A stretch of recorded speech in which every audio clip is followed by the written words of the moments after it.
This is a reading from Evidence of Satan in the Modern World by Leon Christiani. Satanism and the devices of Satan.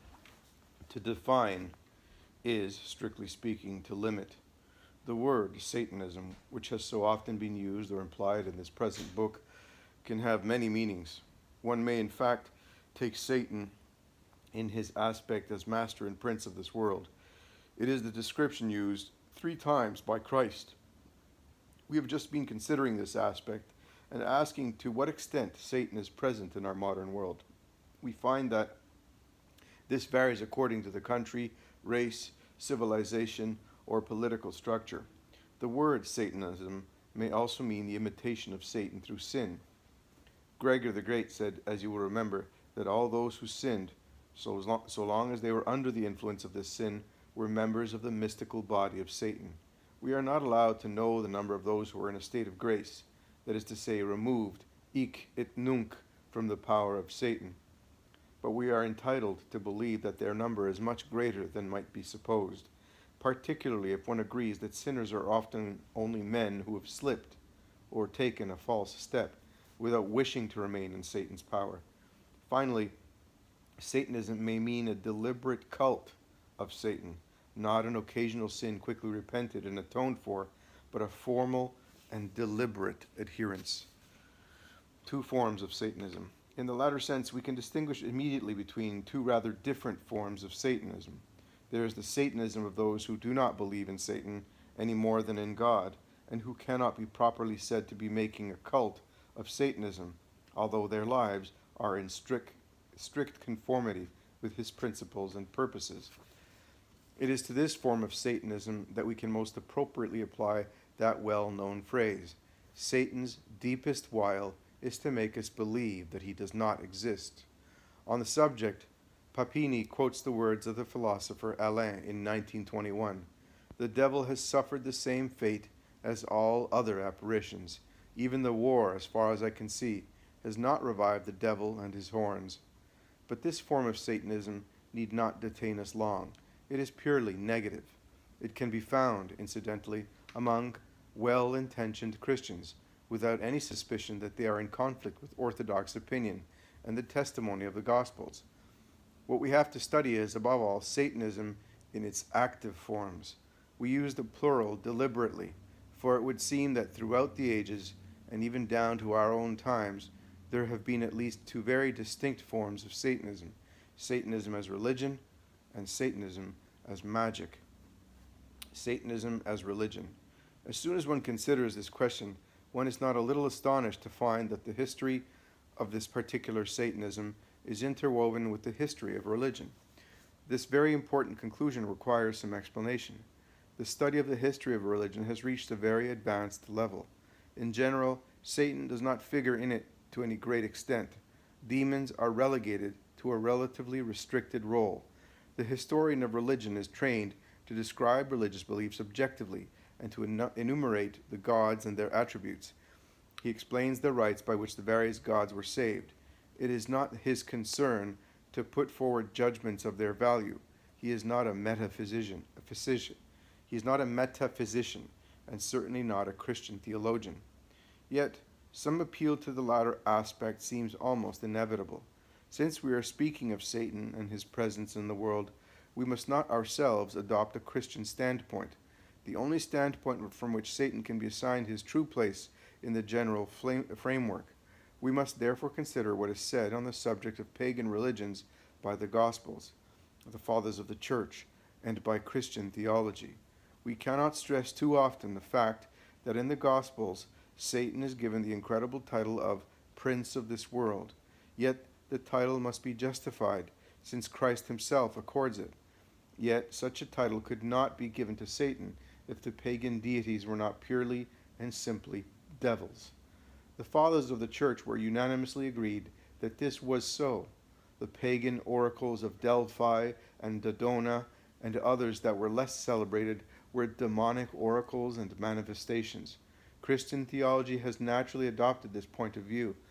The historical description of paganism, whether ancient or modern, is not, for us, an intellectual amusement, a form of literary curiosity, but the unhappy observation of Satan's dominion over men.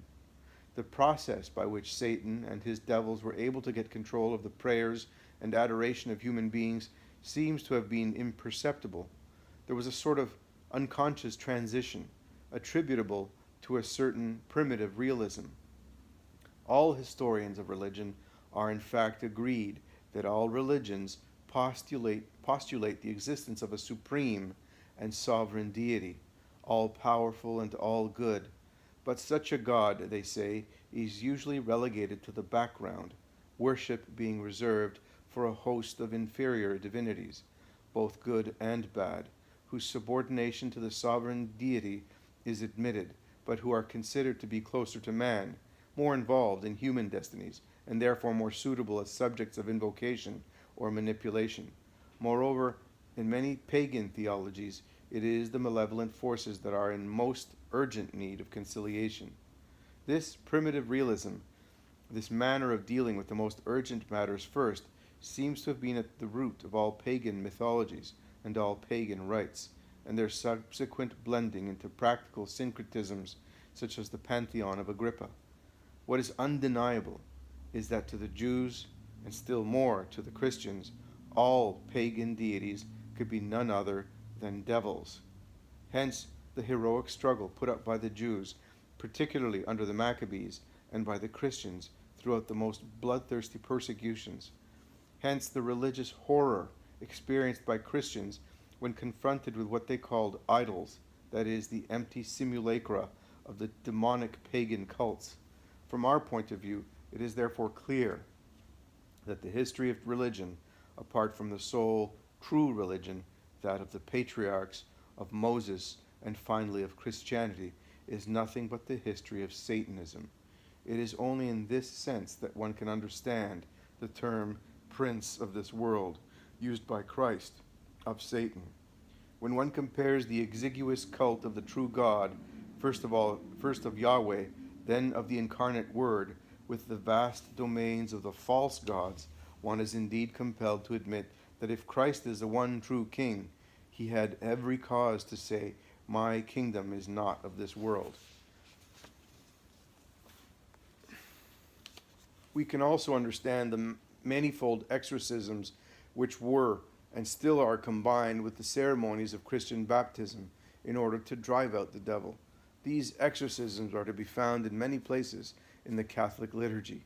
When a priest consecrates the holy water, he pronounces over the salt which is to be placed in it, "I exorcise thee, salt, created by the living God, that thou mayest be for the salvation of true believers, so that thou mayest be a means of well-being for the bodies and souls of all they that use thee, so that wherever thou art sprinkled, thou mayest drive out all the wiles, the malice, and the snares of the devil, and all other unclean spirits, by the power of him who shall come to judge the living and the dead, and to purge the world by fire. So be it." Then he does the same for the holy water.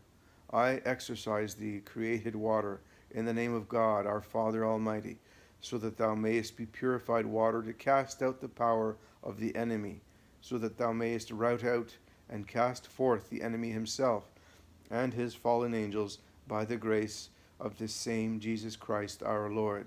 And again, "O God, who for the salvation of mankind hast joined the substance of water to thy greatest mysteries, in thy great mercy grant this our request, so that this thy creation may receive thy divine grace, may receive by thy divine grace the power to ward off the devil." Finally, in the magnificent liturgy for Easter Sunday, the day of the blessing of the baptismal water, the same theme is repeated. "At thy command, Lord, banished be every spirit of evil, far removed be every snare of the foul fiend. Here be no room for Satan's encroachment, ambush, or stealthy approach, or brewing of poison. Holy and spotless, Lord, be this thy handiwork from the enemy's assaults, shielded from all his craft, delivered." Here the liturgy gives an impressive rendering of the Church's faith, but it might be objected that these are only phrases, residues of ancient beliefs, which to most people represent only a superstitious hangover from the past. The answer is a purely factual one. In all the cases of possession which we have recounted, both exorcists and onlookers are in complete agreement on this particular point.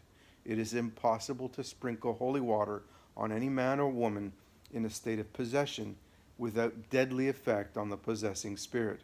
"You are burning me! You are burning me!" he cries. There is thus an active power in the holy water which cancels out hidden demonic activities. And this leads us to the other aspect of Satanism. Satanism as magic.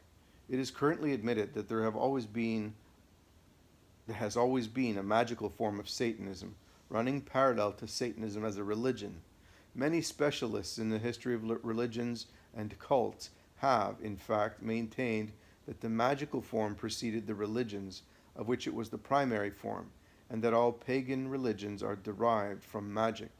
But it seems that this view is gradually becoming obsolete, and with reason.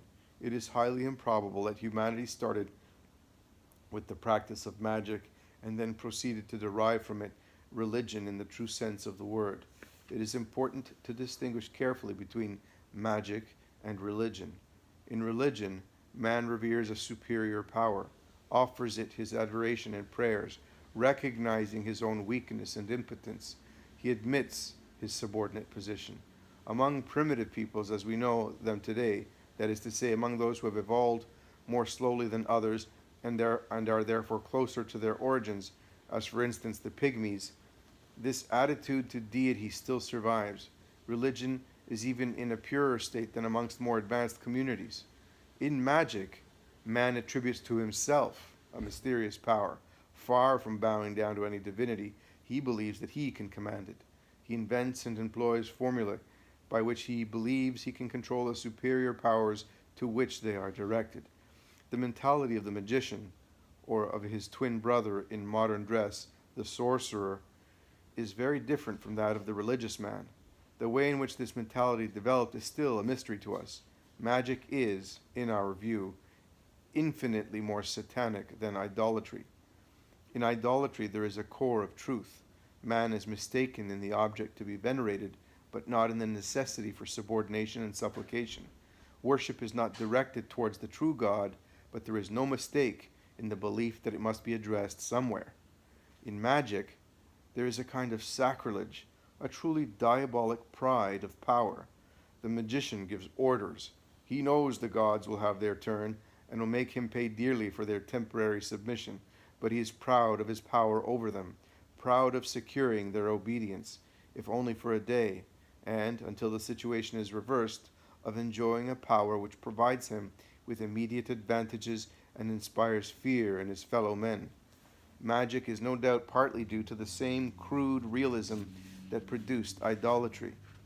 Inferior deities, that is to say the false gods, were worshipped to the detriment of the acknowledged true deity, because they were closer to hand, of more immediate use in invocations and conciliation. But some worshippers developed this realism still further and passed from religion to magic, from submission to a form of implicit pact which gave them the right to command a deity itself. The transition from religion to magic is a distortion, but it is more natural than the transition from magic to religion. If men had started from magic, it is difficult to see how they could have reversed their position by addressing their supplications to powers which they considered they had put under control. We therefore find there is a distinction between the two forms of Satanism, religion and magic. In the former, Satan is the prince of this world, since the whole world prostrates itself before his altars and offers him its sacrifices. In the latter, Satan seems to consent to obey men who employ certain formulae or practice certain rites, but he loses nothing thereby, for he knows that magic and sorcery give him absolute power over those who practice them, so that his final dominion is more total than that over any other of his worshippers. Satan in our time.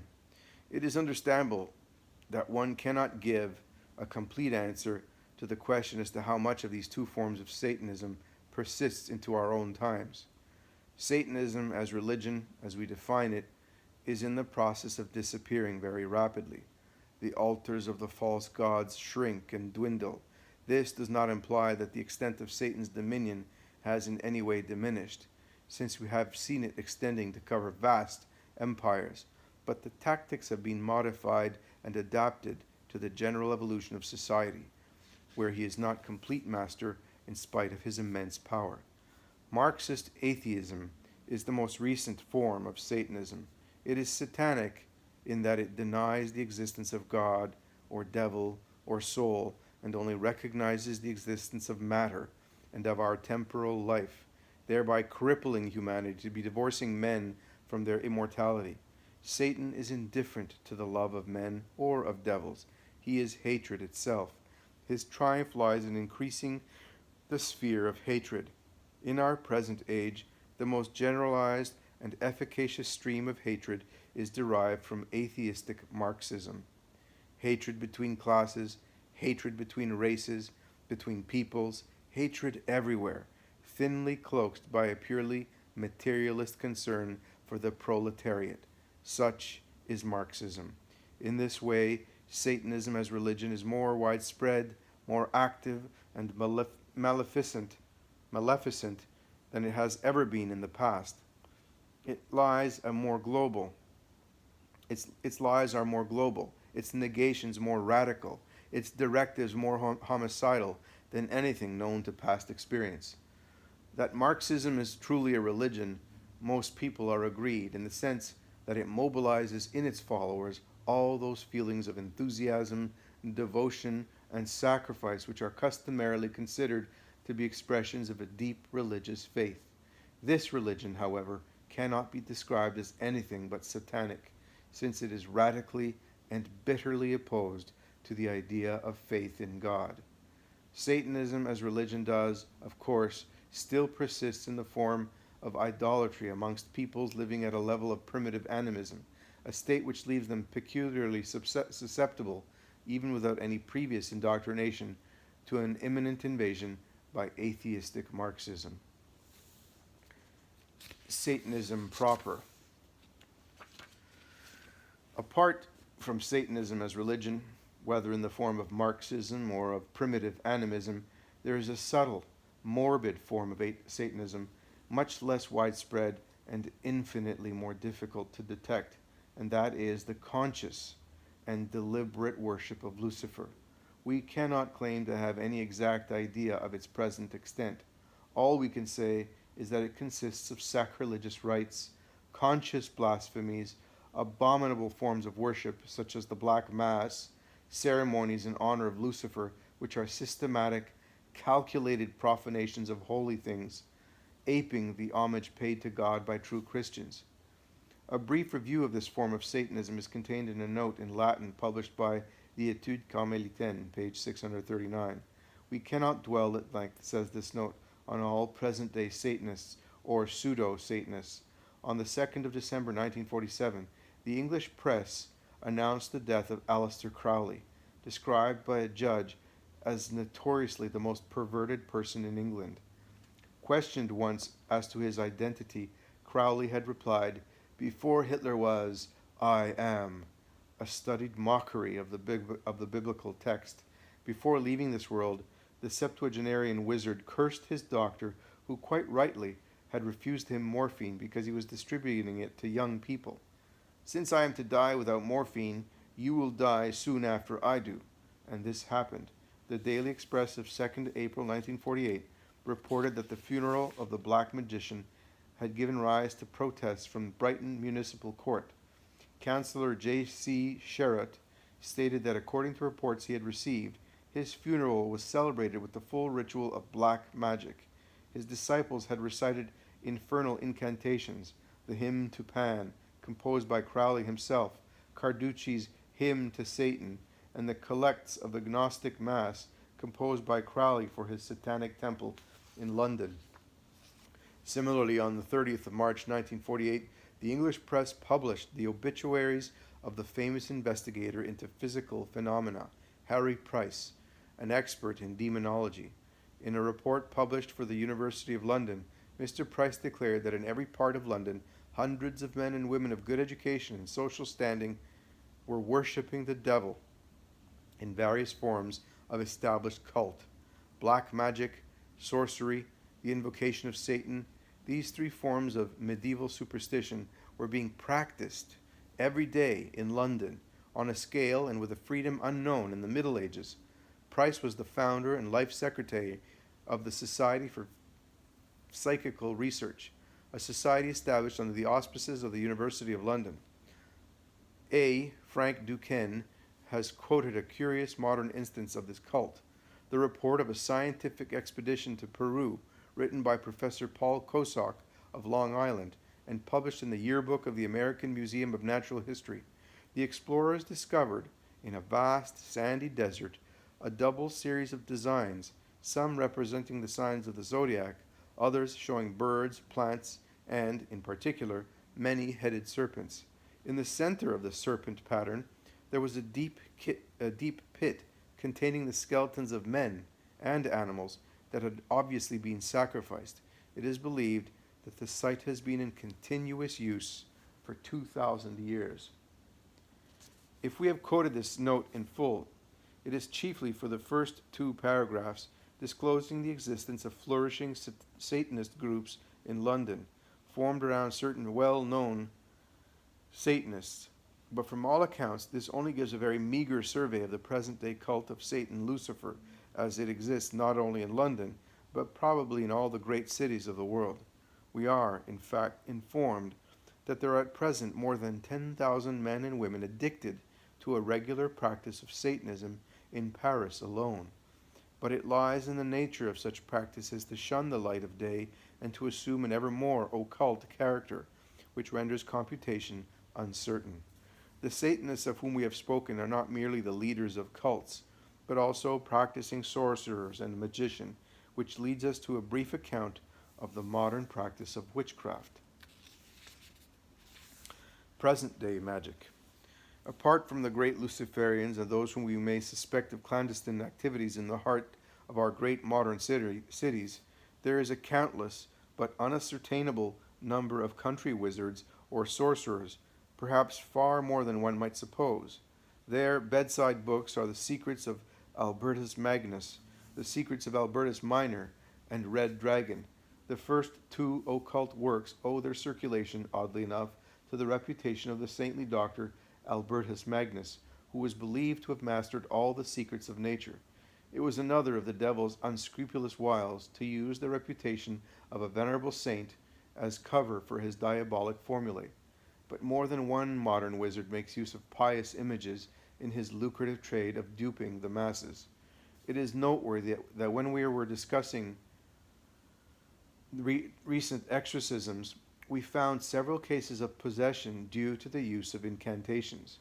If we are to believe the information supplied by the possessing spirits under pressure from the exorcists, their entry into their victims was in obedience to the commands of a sorcerer. The same sorcerers prevented them by a repeated use of sortileges from obeying the orders of the exorcists, or compelled them to re-inhabit the person who had been temporarily delivered by the prayers of the ritual. All this, if it is true, is still very obscure, but the most qualified exorcists are convinced on this point. It sometimes also happens that the courts have to take unwilling cognizance of these superstitious practices, as in the recent case of an unfortunate woman who killed her husband because she believed he was either bewitched or himself a wizard. But human justice is obviously unavailing against such forms of attack, because witnesses are seldom forthcoming and legal proof is therefore lacking. It is, however, beyond controversy that there are men and women who really believe that by following these ancient and improbable prescriptions, they can establish contact with Satan, make a pact with him, and thus obtain exceptional powers which they can afterwards turn to great profit.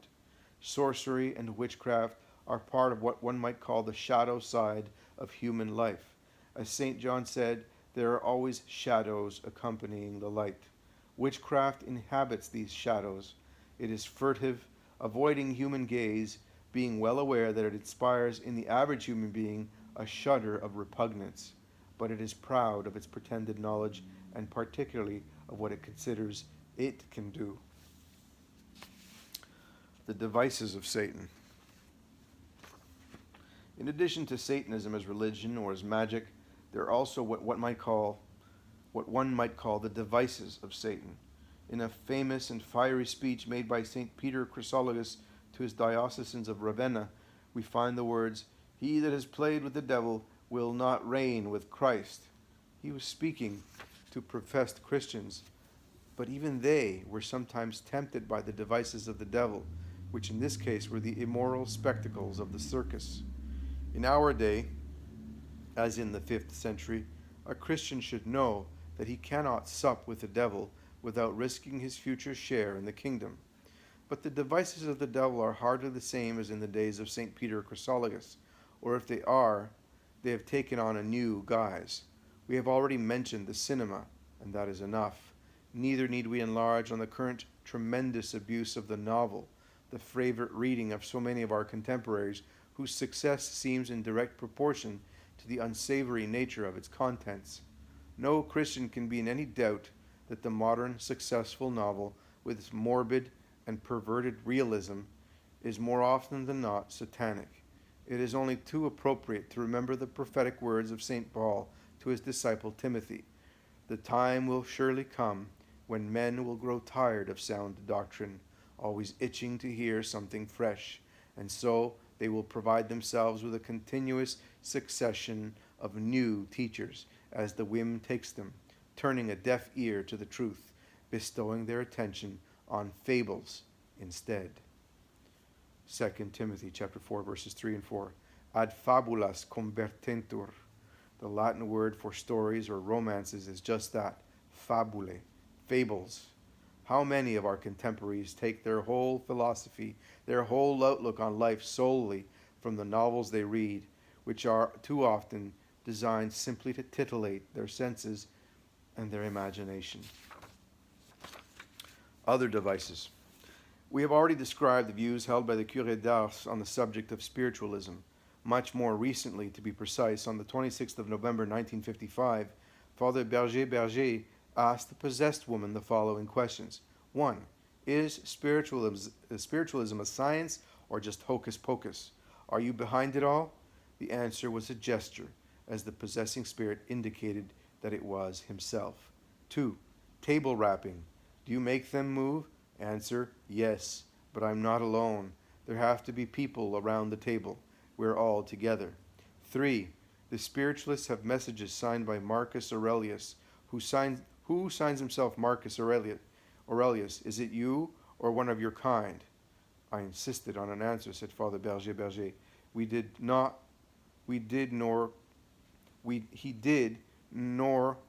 or would not answer. But he made the gesture of pointing towards himself. I interpreted this gesture as that of someone trying to reply without attracting God's attention. 4. And the fortune tellers? Quid? Satan replied, well, people have to earn a living, thus allowing him to understand that fortune telling by cards is also one of the devices used to pander to human stupidity. This leads us to a brief glance at that other curious phenomenon of our age, the popularity of various forms of prediction, which recall the more childish aspects of ancient paganism. Prediction, a snare of the devil. The present popularity of various forms of prediction is almost unbelievable. The following figures are given for all forms of fortune-telling in France. 6,000 practitioners registered with the police in Paris alone, and 60,000 for the whole of France, with an annual turnover estimated at least 60 billion francs. 60 milliards. Maybe 60 million. Milliard is billions, as far as I know. The ancient forms of divination, such as the examination of the entrails of sacrificial beasts, the flight of birds, the murmur of the wind in the forest, the pattern formed by the waters of a spring, have given way to the cards, the lines of the hand, the study of coffee dregs, and all kinds of other methods, all equally imposing. And, as in antiquity, there is still astrology, considered to be the most satisfactory way of foretelling human destiny. The astrologers are still with us, and they assure us, somewhat rashly, that they have absolute proof of the value of their predictions. The truth of the matter is that all these claims are not only empty, but, logically speaking, absurd. They are a form of falsehood in which the devil has a peculiarly time-honored specialty.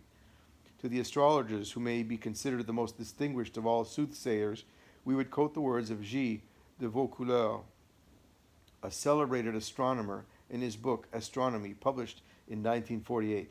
On the subject of cosmic influences on human beings, he writes, not, of course, those imaginary influences on which astrologers try to base their pseudo-scientific theories. And a little further on, he points out that in the past, astronomy was, even up to modern times, and unfortunately even today in many limited minds, closely linked with astrological superstition.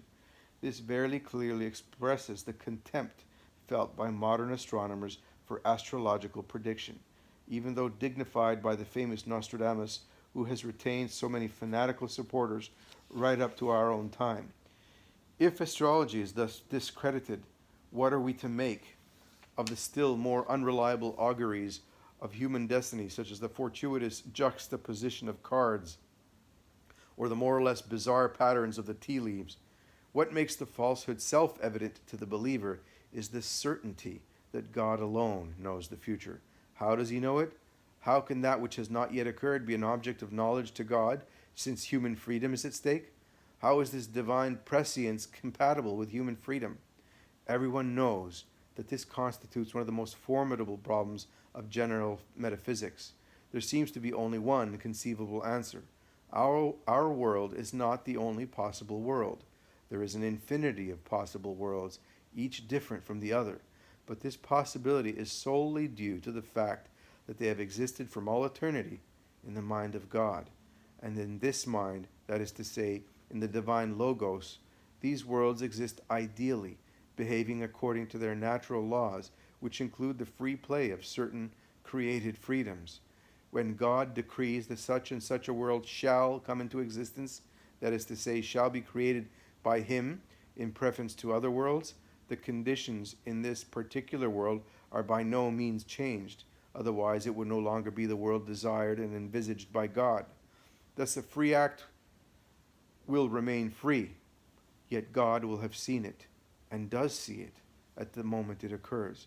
It is in this sense that God knows the future. Yet, since he is the only being to carry all these worlds in his mind eternally, he is clearly the only one to have foreknowledge of the future.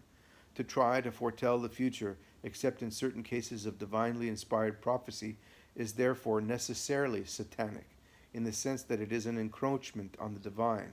It therefore follows that no power of prediction has been vouchsafed to the tarot, to tea leaves, the lines of the hand, the lines formed by salt and the white of an egg, any more than in the conjunction of stars and planets at the birth of a human being. What in astrology is called a fatum, and which used to be known as a horoscope, is therefore either swindle or superstition. This does not mean that we are suggesting that the thousands of fortune tellers and wise women who follow this apparently lucrative trade in Paris and other great cities are so many witches or wizards in the pay of Satan. Probably the majority of them have already adopted what seemed to be a profitable occupation without the least idea that it is immoral and probably diabolic. We are nonetheless entitled to consider that the devil is well satisfied with such aberrations, and that prediction in its contemporary forms is one of the devices of Satan to ensnare humanity. It is therefore one of the forms of Satanism as magic, as distinct from Satanism as religion.